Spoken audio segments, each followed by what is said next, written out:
आज या ओव्याला 2 महिने 25 दिवस झालेले आहे।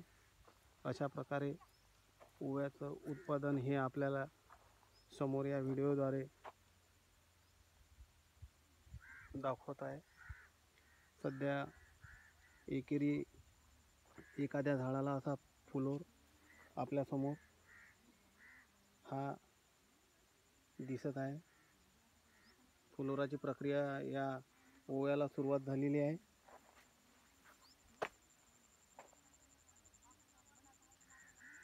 आणि या प्रकारे आपल्याला हा ओवा सध्या स्थितीत या व्हिडिओद्वारे